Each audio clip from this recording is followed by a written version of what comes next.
arguably the most important topic to be discussed in any sort of primer series about investing and trading is psychology. How not to become your own worst enemy. Successful traders are known for creating plans that they can stick to and plans that will encompass the possibility for the price of their asset to either go up, to go down, or to stay the same. Unsuccessful investors may start with a plan, but eventually resort to emotion when their plan isn't quite panning out or they haven't given their trade or investment the room to breathe that they had planned. And then they end up panic selling when something's low, or they hold on to something when it goes sky high, and then they watch it come down in value in disbelief, assuming it's going to change direction and continue its upward ascent. And then they miss out on the potential for profits that they could have taken on the way.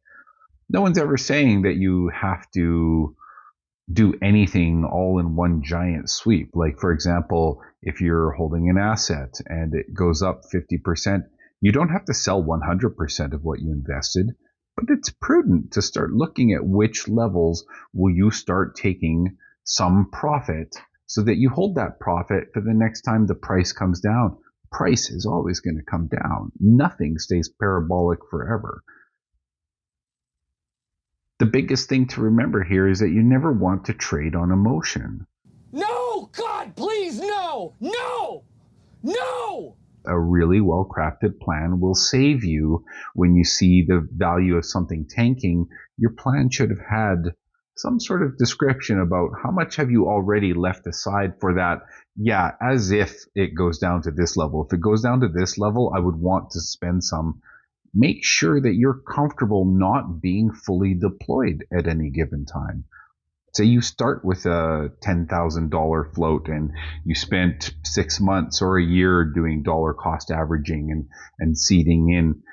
You never want to spend that last 20% or 10% even. You want to make sure that you always have some dry powder, because a market collapse could be around the corner.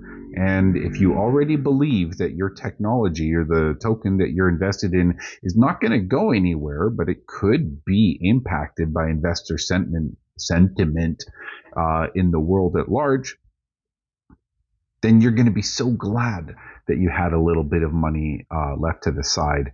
If you only invested 80% and that 80% ends up skyrocketing, you're not going to be crying over the last 20% you didn't invest. You've already made a really great winning investment, and what you cash out in profits up near those highs is what's going to be able to fuel your ability to have more dry powder when markets resume their cycles.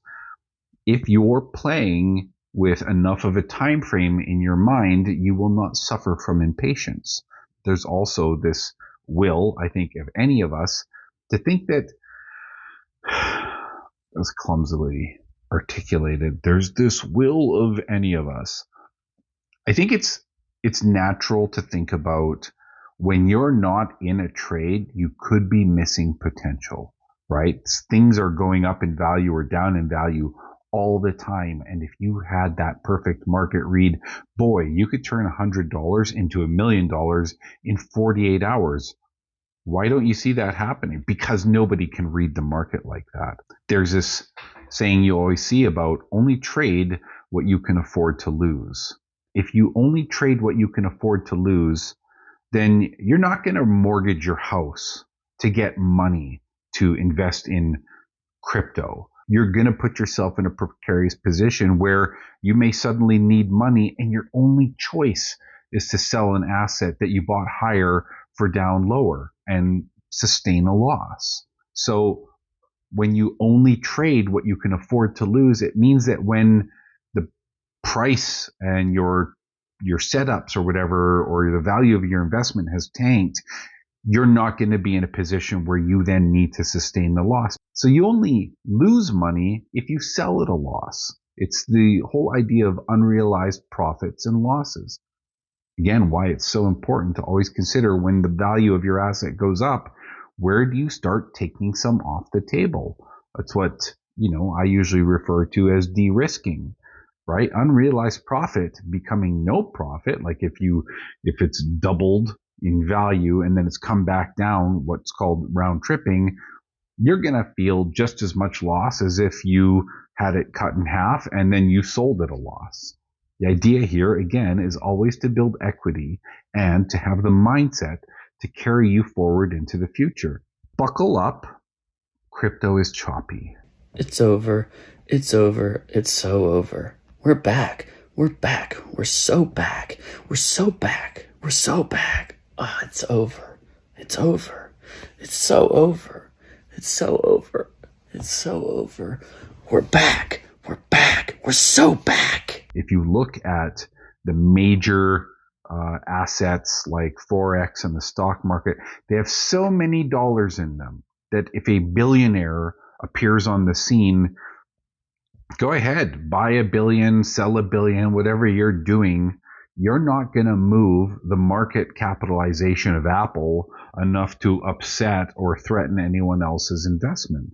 But you show up to certain crypto tokens with $1 billion, boy, you could see you have the ability to manipulate some portions of that market with that much capital.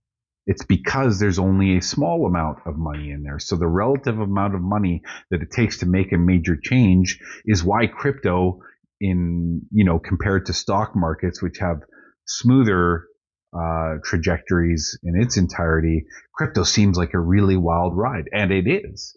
But it won't always be the case, but you need to be prepared for that.